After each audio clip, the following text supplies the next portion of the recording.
Welcome to healthy food kitchen. இன்றைக்கி நம்ம செய்ய போகிறது பொட்டுக்கடலை உருண்டை. பொட்டுக்கடலை வந்து 100 கிராம்.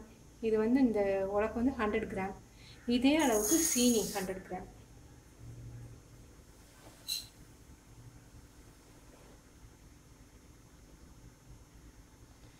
ரெண்டும் ஈக்குவல் 100 கிராம் எடுத்துக்கிறோம். இதை மிக்சியில் வந்து நல்லா நம்ம வந்து பவுடர் ஆக்க போகிறோம். இதை இந்த மாவுட்டு வந்து ப்ரோட்டீன்ஸ் கூடங்க, பிள்ளைங்களுக்கு வந்து ரொம்ப நல்லது. நம்ம நெய் மட்டும்தான் சேர்க்க போகிறோம், அதுவும் ரொம்ப கம்மியாக தான் நெய் சேர்க்க போகிறோம். பொட்டுக்கடலையில் வந்து ப்ரோட்டீன்ஸ் கூட, பிள்ளைங்களுக்கு ஸ்நாக்ஸாக கூட இதை நீங்கள் கொடுத்துடலாம்.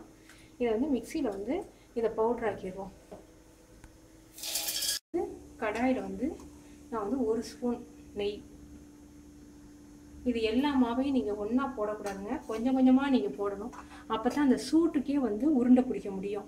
மொத்த மாவையும் போட்டிங்கன்னா சூடு ஆறிடுச்சுன்னா உருண்டை வந்து நிற்காது. 1 ஸ்பூன் நெய் ஊற்றியிருக்கேன். இது காய விட்டு இந்த மாவை போட்டு அதில் வறுக்கணும். இப்போ இந்த 1 ஸ்பூன் நெய் வந்து உருகிடுச்சுங்க. நம்ம இப்போ இந்த மாவை கொட்டுறோம்.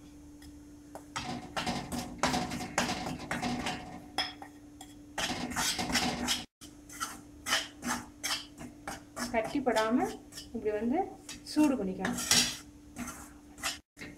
இந்த மாவு வந்துங்க பொட்டுக்கடலை வாசம் வரும். உங்களுக்கு வாசம் வரும்போது மாவை இறக்கி நீங்கள் ஒரு பாத்திரத்தில் கொட்டிக்கிட்டு அதை அப்படி சூட்டோடு பிடிக்கணும்.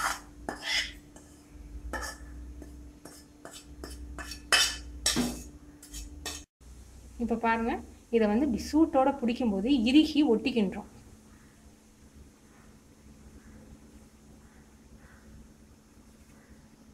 கொஞ்சம் சூடாக தான் இருக்கும். நீங்கள் வந்து அந்த சூட்டோடு தான் பிடிக்கணும், இல்லாட்டி மாவு நிற்காது.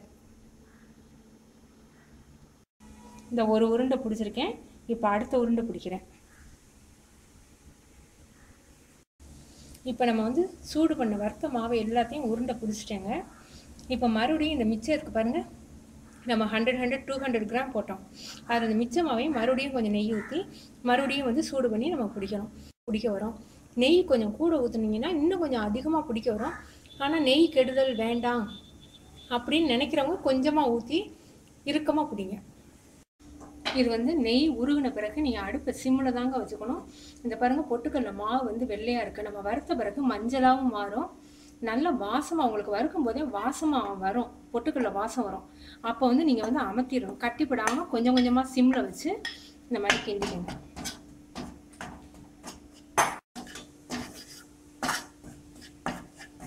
இது வந்து ஈக்குவல் அளவு போட்டிருக்கோம். நம்ம இது வந்து நல்லாவே இனிக்குது. சுகர் வந்து எங்களுக்கு கம்மியாக வேணும் அப்படின்னு நினச்சிங்கன்னா நீங்கள் வந்து கொஞ்சம் கம்மியாக போட்டுக்கலாம். ஒரு 10 கிராம் வந்து கம்மி பண்ணிக்கலாம் சுகரை.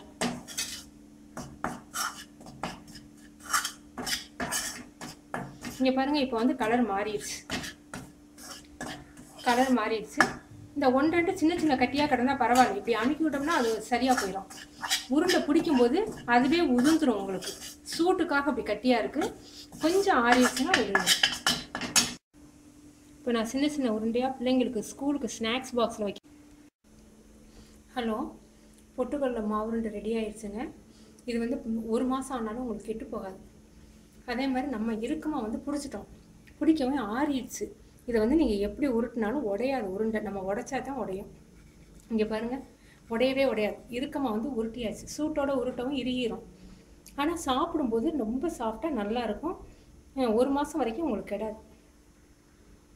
நீங்கள் செஞ்சு பார்த்துட்டு உங்கள் கமெண்ட்ஸ் எனக்கு சொல்லுங்கள். தேங்க்யூ.